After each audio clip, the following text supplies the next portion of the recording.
Dans l'œuvre platonicienne, il y a toute une série de mythes, dont le mythe d'Air que je vais évoquer avec vous aujourd'hui.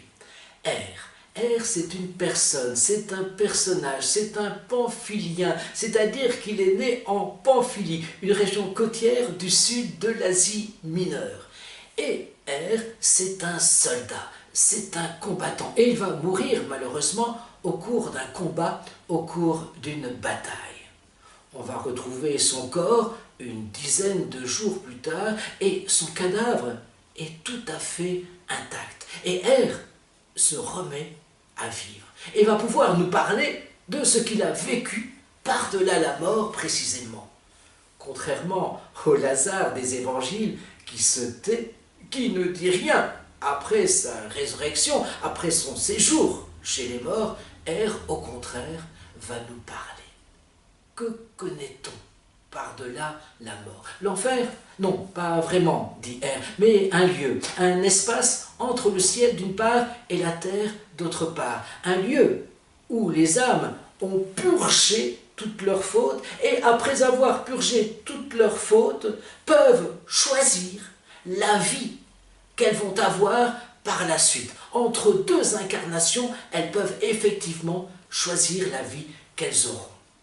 Et en fait, Air assiste alors à quelque chose d'assez pitoyable, d'assez misérable, d'assez désolant, d'assez tragique. Pourquoi? Parce que les âmes qui sont face à un panel finalement infini de vie, les âmes choisissent en fonction de leur vie antérieure. Un tel choisit d'être tyran en oubliant toutes les horreurs que cette situation implique. Ajax, le héros, va vouloir devenir un lion et Ulysse, le grand Ulysse, va vouloir devenir, après toutes ces pérégrinations, un homme simple, un homme tranquille. Que nous apprend alors ce mythe d'Air?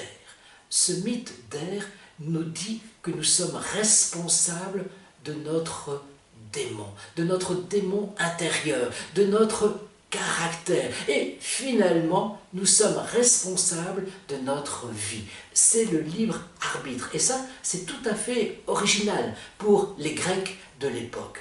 Et d'un autre côté, ça peut vouloir dire aussi que la liberté, que le libre arbitre n'existe pas. Pourquoi? Parce que si tout a été défini par mon âme auparavant, en quoi, moi, puis-je être libre maintenant?